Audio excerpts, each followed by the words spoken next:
संथाल परगना के दौरे से देख चुके होंगे। हम लोग भी जब गए थे तो गाड़ी में ये चर्चा हो रही थी कि पता नहीं संथाल परगना में लोग सुनने के लिए आएंगे कि नहीं आएंगे, क्या फीडबैक मिलेगा नहीं मालूम। लेकिन संथाल परगना जानने के बाद लगा कि शायद हम धनबाद में ही हैं। वही जनसैलाब, वही उमड़ता हुआ भीड़, और यानी रात को भी संथाल परगना में भी पहाड़ी के तलहटी में, वो भागमा बिहार बॉर्डर के सीमा था, वहाँ लगभग रात्रि के 9-10 बजे तक लोगों ने भाषण को सुनने का कार्य किया। उसके बाद हम लोग साहेबगंज जिला गए। साहेबगंज जिला में तो बारिश में पहली बार मेरा टेंट में टूट गया बारिश में, लेकिन उसके बावजूद लोग टस से मस नहीं हुए। तो ये तो प्रतीत हो रहा है कि नई विचारधारा का पूरे राज्यवासी धीरे धीरे, लेट ही सही, समर्थन कर रहे हैं और उनका स्वागत भी कर रहे हैं। सरना गमछा पर जो विवाद चल रहा है, क्या कहना चाहेंगे? देखिए मैम, अभी आपने गमछा सर पे रखा है, लेकिन हम लोग गमछा को केवल गमछे के दृष्टिकोण से ही देखते हैं। कभी वो गले पे आता है, कभी वो कमर पे आता है, कभी उसको हम लोग बिछा के बैठ जाते हैं। तो उसी प्रकार की एक घटना है। वह मतलब कह सकते हैं कि अनजाने में अंधे के रूप में। और मेरा मानना है कि आग्रह होगी, सबसे पहली बात, अगर किन्हीं को ठेस पहुंचा है तो हम बार बार नहीं 1000 बार उनसे माफ़ी मांगेंगे, लेकिन हम ये तर्क जरूर देंगे कि अब कम से कम वस्त्रों को आप आस्था के नाम पे ना रखें, क्योंकि वस्त्र जो है वो नहाने धोने, माथा पोछने के कार्य आते हैं। और इसीलिए थोड़ा सा ये कोई मैंने तूल देने के लोगों ने कार्य किया। बाकी उसका मैंने उसके लिए मैंने जो हम तुरंत ही सार्वजनिक मंच पे ही हमने कहा कि भाई हमें अगर किसी के हमारे कृत्य से, हमारे कार्य से किसी को ठेस पहुँचा तो हम लोग उसके लिए क्षमा याचना करते हैं।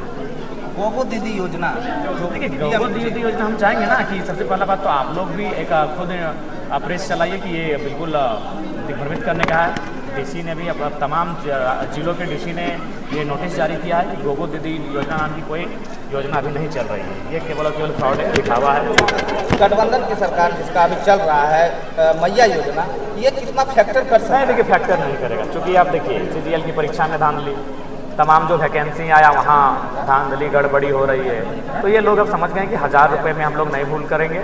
आपके परिवार लाखों रुपए महीना कमाएंगे, आप लाखों रुपए में सीटों को बेचेंगे और 1000 रुपये रिश्वत देंगे चुनाव के समय। ये अब झारखंड के लोग स्वीकार नहीं करेंगे। झारखंड के भैया लोगों का सवाल था कि भैया को सम्मान कब मिलेगा? जी, हमारी सरकार में भैया का भी सम्मान होगा और हमें लगता है कि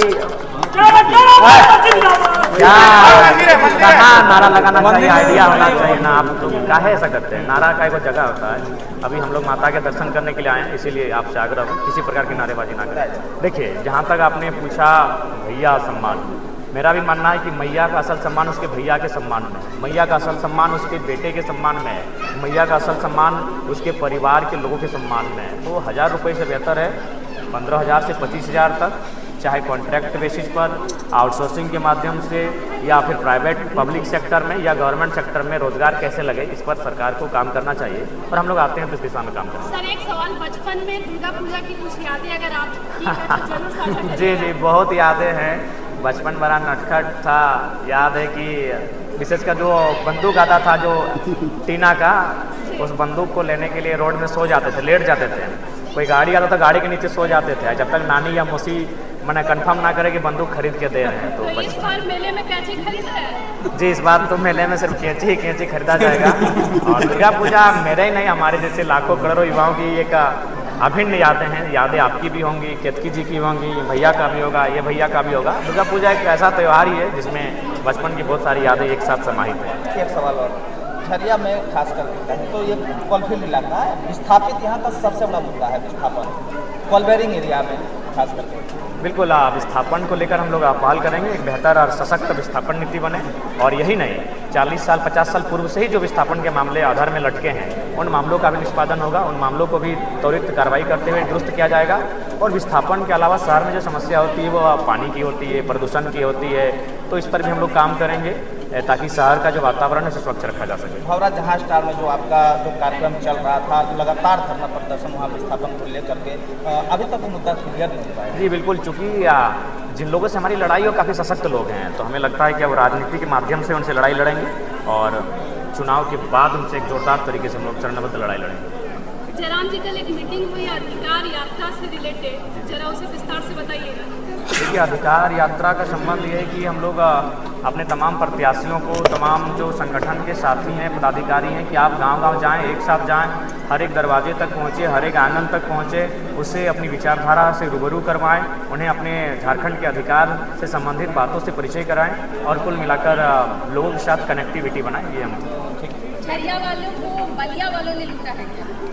देखिए आप कह सकते हैं कि झरिया को केवल हम किसी अन्य पे दोषारोपण करें, हम भी कहीं ना कहीं दोषी हैं। अन्य राज्यों से जो लोग आए हैं जिन्होंने माफिया प्रवृत्ति का रूप धारण किया, वे तो दोषी हैं ही, हमारे लोग भी दोषी हैं। जहां हमें एकजुट होकर लड़ना चाहिए था, जहां संघर्ष करना चाहिए था, हम लोग वहां आपसी विवाद में उलझे रहे हैं और उसी का परिणाम रहा कि आज भी विस्थापन के मुद्दे सॉर्ट आउट नहीं किए गए हैं। तो नो डाउट अन्य राज्य से जो लोग आए हैं जिन्होंने दबंगई प्रवृत्ति से, अगर अन्य राज्य से लोग रोजी रोजगार के लिए आए हैं उनका स्वागत है, आज भी स्वागत है, कल भी स्वागत रहेगा।